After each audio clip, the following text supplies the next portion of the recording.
Hello, beautiful souls. It's Rev Kr1s talking to you today in the Detroit area. I'm actually doing this in my car today. I was inspired by doing a vlog style video. I'm actually waiting for my daughter for an appointment, and I thought it'd be a perfect time to at least film the message this week. So I'm just going to do something different. The message today is about patience. This is something that has been a theme throughout my entire life. I have none most of the time. I've gotten better over the years working on it and realizing my faults. Patience for me has always been one of the things God has been working with me on, a lesson I need to learn in this life.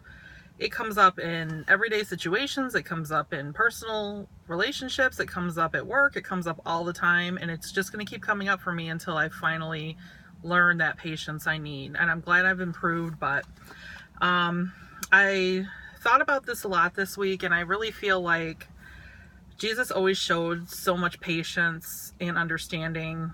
He showed so little judgment and would kind of meet people where they're at. Which brings me to, I feel my impatience comes from my own expectations of how I feel things should go, how fast things should come about, how people should be acting and reacting around me, and that actually is my own fault. If I don't have an expectation on something of how long something should take or how something should come about, then I wouldn't be impatient, is what I discovered. So the Hebrew word for impatient or patience means, is to wait for. And I also decided this week, things do feel better when you have to wait for them. If everything just comes to you so easily and you just make things happen so quickly in your life, you didn't have to enjoy the journey, learn any lessons on the way, and it doesn't mean as much as when you have to actually wait and work to get the end result. Some of the verses I found on patience this week in the Bible talked a lot about farming and how the farmers have to wait for their crop.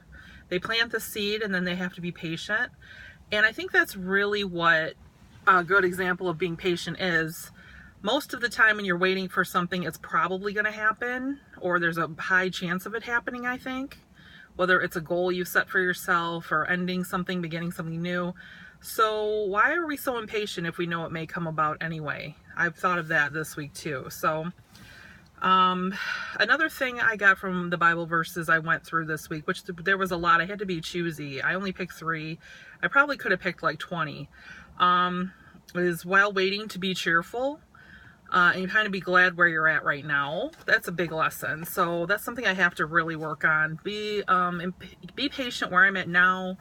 Work where I'm at now with what I have, and be thankful for the place I'm at in my journey now. And there was a quote from Henry Ford, you can Google it, where he said, "All will come to he who hustles while he waits." So it sounds like Henry Ford even discovered, who is an extremely successful person, that you have to wait for the end result a lot of times, but at least keep yourself busy and be cheerful and hustle while you are waiting. And I think that makes the time go by a little faster too, instead of watching the clock or the calendar or whatever it may be. So your goal is to be Christ-like always. Hopefully that's something you get from any of these videos. Anyone who's new to these videos, all of the goals of the video, or one of the main goals of my videos, my goal for you is to become more Christ-like by learning something about Christ. And one thing Christ always had in his personality naturally was being patient. So I am using today the Catholic Bible, and I love this. The pictures in it are amazing. It's such a beautifully done Bible. So I've been inspired to use it lately, but you know, I do go back and forth between the NIV, the New International Version, the King James, the Catholic Bible, almost any Bible. I like to see their translation and compare and contrast. So the first verse is Proverbs 14:29, which says, "The patient man shows much good sense, but the quick-tempered man displays folly at its height." So basically, it's really plain. You know, Proverbs is all like just good advice. If you're patient and you take your time and you think about the situation and you make good decisions and wait for a good outcome, You're going to do better than the quick-tempered man who might make a mistake by rushing, is what I get from that. Okay, nextly is Proverbs 16:32,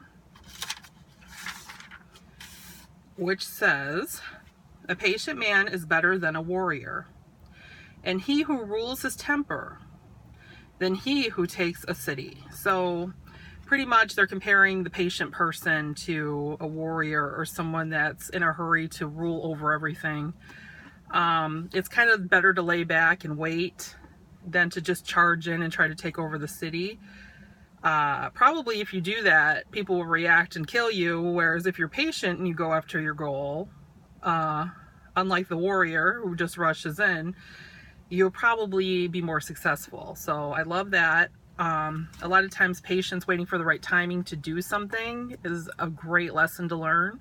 Sometimes the reason you're not getting your goal is because God doesn't think you're prepared yet, you're not ready yet, and that's part of being patient. You will have better success later if you learn more lessons and get more training and then go get that goal, and it'll be more successful at that time than it would be now.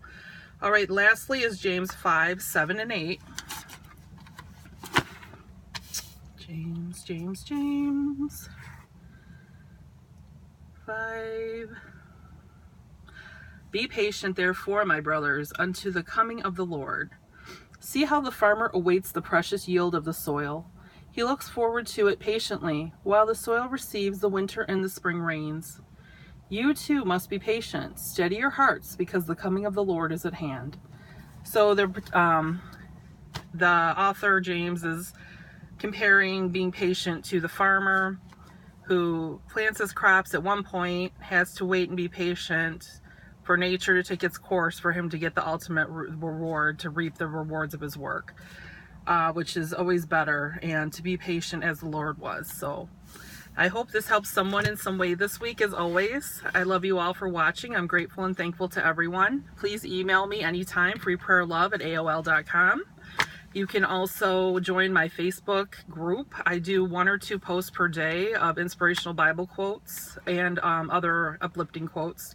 And that's Rev Kr1s with an One for an Eye devotion page on Facebook. And please like, share, subscribe. And I hope to see everyone next week. Thank you.